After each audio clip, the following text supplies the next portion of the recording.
Isang gabi lang ang pagitan. 24 na oras. Iyon lang ang kailangan ni Kai Sotto para baguhin ang buong kwento ng isang weekend sa Japan. Noong Mayo 2, 2026, tumingin ang mga kababayan natin sa box score at nakita ang pamilyar na sakit, double-double si Kai, 12 puntos at 11 rebounds, 5 of siyam mula sa field. Pero talo ang Kushigaya Alpha sa Seahorses Mikawa, 75 tandang bawas 83. Kumpleto ang effort niya. Hindi kumpleto ang resulta. At para sa mga taong matagal nang sumusubaybay sa karir niya, parang rinig na ang ganitong linya, hindi sapat ang magaling na laro ni Sotto. Pero ang nangyari kinabukasan, sa eksaktong parehong kalaban, sa eksaktong parehong venue. Iyon ang uri ng laro na nagpapatahimik sa lahat ng nagdududa. 18 puntos. 8 rebounds. 6 assists. 2 blocks. 7 of 1-0 mula sa field. At panalo ang Kushigaya, 78 tandang bawas 75. Hindi lang revenge game ito. Ito ang gabi na nag-evolve si Kai Sotto sa harap ng lahat. Pero para maintindihan kung bakit nag-init ang usapan tungkol sa laro na ito, kailangan muna nating bumalik ng kaunti. Hindi sa simula-simula, hindi sa childhood niya sa Manila o sa pagiging anak ni Ervin Sotto, dating lead player. Hindi rin sa Adelaide o sa Gilig, o sa mga taong sinubukan niyang makapasok sa NIE. Bumalik tayo sa Enero 2025, ang buwan na nawala ang lahat. Pumutok ang isipan ni Kai. Kaliwang tuhod. Para sa isang 7-foot negatibo, 3 na center na buong buhay ay umaasa sa mobility bilang pangunahing bentahe niya sa mas matitipunong kalaban, ang Isila tier ay hindi lang injury. Ito ay existential threat. Maraming malalaking tao ang hindi na nakabalik sa dati pagkatapos ng ganito. At si Kai, nasa peak pa lang sana siya, 22 years old noon, nagsisimula pa lang mag-settle sa League matapos ang 3 taon ng constant upheaval, Hiroshima, Yokohama, loan deals, adjustments, at ang hindi matapos-tapos na pressure mula sa buong bansang naghihintay kung kailan siya magiging yung Kai Sotto na inaasahan nila. Isang buong taon siyang nawala. Halos 12 buwan ng rehabilitation. Walang basketball. Walang games. Walang highlights na mapapanood ang mga fan. Nagre-rehab lang siya sa Japan habang gumagalaw ang mundo ng basketball nang wala siya, ang Gilas Pilipinas, ang League, ang mga karibal niya sa posisyon. Lahat sila ay nag-level up habang siya ay nasa Yilin. Sinusubukang i-bend ulit ang tuhod nang hindi tumitibok ang takot sa dibdib niya. Noong Enero 24, 2026, bumalik siya. Hindi sa grand stage. Hindi sa primetime.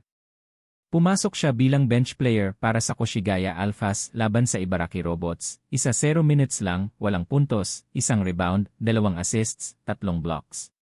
Sa papel, hindi ka pansin-pansin. Pero kung naintindihan mo kung saan siya nanggaling, naintindihan mo kung gaano kabigat ang 1-0 minutes na yon. Iyong katawan na sinasabi ng iba na hindi na magiging katulad ng dati, tumayo sa lead court ulit. At kahit 0 ang puntos, 3 ang blocks. Parang sinasabi ng tuhod niya, andito pa ako. At dito nagsimula ang hindi inaasahang transformation. Kasi ang nakita natin mula Enero hanggang Mayo ay hindi lang key comeback. Ang nakita natin ay isang player na, dahil sa injury, napilitan na pag-isipang mabuti kung anong klaseng player talaga siya. Bago ang year, si Kai ay straightforward na big man, scorer sa post, rebounder, rim protector.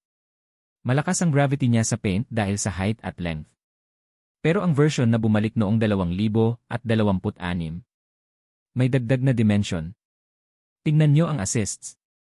Bago ang injury, ang career high ni Kai sa assists ay 6, na-achieve niya ito noong panahon niya sa Hiroshima Dragonflies, sa isang laro laban sa Toyama kung saan 4 points lang ang score niya. Ibig sabihin, sa gabing iyon, nilaro niya ang basketball bilang facilitator, hindi bilang scorer. At pagkatapos ng injury, kitang-kita na mas madalas niyang hinahanap ang passing lanes. Sa season na ito para sa Kushigaya, nag-average siya ng 2.7 assists per game, mataas na para sa center, lalo na sa league kung saan maraming import ang gusto ang bola para sa kanilang sarili. Pero si Kai, iba ang approach niya. May laro siyang nagkaroon ng 7 assists laban sa Nagoya Diamond Dolphins noong Marso 15. May laro siyang nagkaroon ng 6 assists laban sa Levanga Hokkaido noong Enero 31 at sa Sendai 89 noong Pebrero 7. At ngayon, 6 assists ulit laban sa Mikawa noong Mayo 3. Hindi na ito coincidence. Ito ay pattern. Ito ay evolution. At dito papasok ang teknikal na analysis ng Game 2 laban sa Mikawa, ang larong nagpa-trending sa socials ng Pinoy basketball fans. Noong Game 1, Mayo 2, ang Kushigaya ay medyo predictable sa offense. Si Kai ang primary post option, at alam na alam ng Mikawa defense kung paano siya i-contain, fronting sa low post, collapsing kapag dumating ang bola, at trusting sa kanilang help rotation para i-close ang driving lanes ng guards kapag nag-decide si Kai na i-kick out. Ang resulta, ang Kushigaya offense ay stagnant sa crucial stretches. Si Kai ay efficient, 5 of 9 ang shooting niya, pero limited ang touches niya sa mga spots na talagang makakasakit sa Mikawa. Nag-score siya ng 12, kumuha ng 11 boards, pero 1 assist lang. 1 assist. Ibig sabihin, kahit dumaan ang bola sa kanya sa post, hindi siya nakakahanap ng bukas na teammates, o hindi niya hinahanap sila. Ang offense ay dumadaan sa kanya, pero hindi dumadaloy mula sa kanya.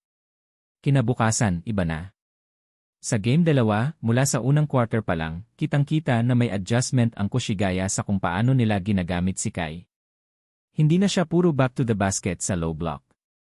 Mas marami siyang touches sa high post, sa elbow area, sa free throw line extended, kung saan kayang-kaya niyang mag-survey ng buong floor bago gumawa ng desisyon. At dahil 7 negatibo 3 siya, kapag nakatayo siya sa elbow at hawak niya ang bola, ang linya ng tingin niya sa buong court ay tulad ng point guard na nakatayo sa ibabaw ng mesa. Nakikita niya ang lahat. At ginamit niya yon. 6 na assists. At hindi ito mga accident. Hindi ito mga nahagip lang passes. Ang mga highlight clips na lumabas pagkatapos ng laro ay nagpapakita ng vision na pang-elite, low post feeds sa cutters, skip passes sa weak side. Shooters na bumubukas dahil nag-collapse ang Mikawa defense sa kanya, at isang partikular na play kung saan pineki niya ang post move at biglang nag-whip ng pass sa baseline para sa isang madaling layup ng teammate niya. Pero hindi lang playmaking ang kwento ng gabi na yon. Ang shooting efficiency ni Kai ay nakakagulat. 7 of 10 mula sa field. Kung ay breakdown mo yan, 70% field goal percentage. At hindi ito mga gym baskets na galing sa putbacks o dunks lang, may mga hook shots, may turnaround jumpers, may mga aggressive takes sa mas maliliit na defenders na sinubukang mag-switch sa kanya. Ang Mikawa defense, na effective noong Game 1, ay hindi na alam kung ano ang i-prioritize. Ay double ba nila si Kai at buksan ang passing lanes na pinakanagustuhan niya sa Game 2? O ay single cover na lang at hayaang mag-score ng 20+?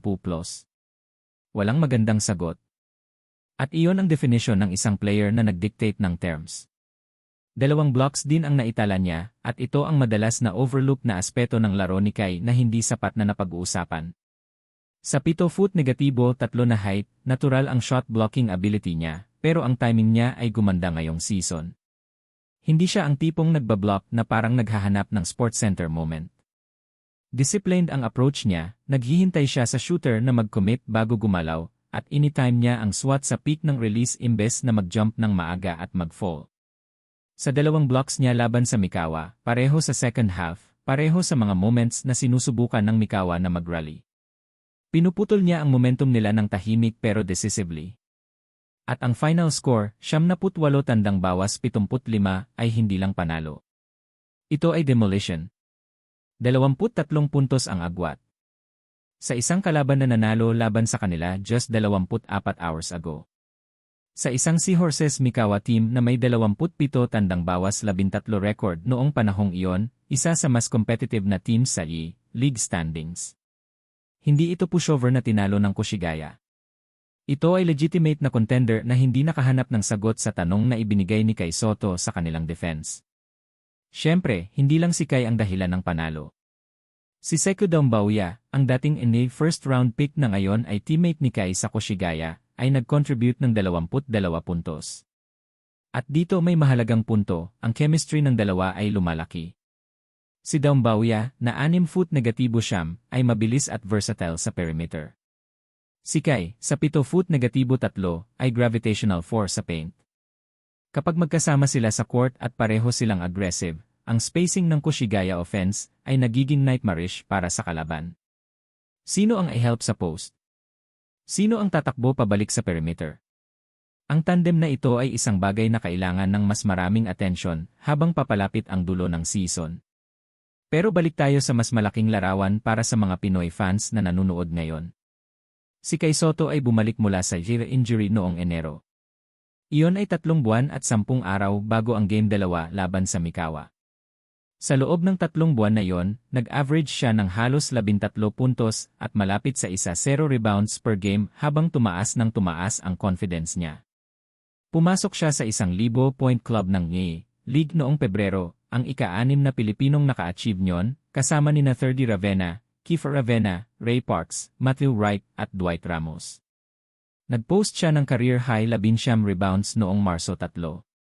Nagkaroon siya ng 25 point, 18 rebound explosion noong Marso 20 laban sa Yokohama B Corsairs, ang dating team niya.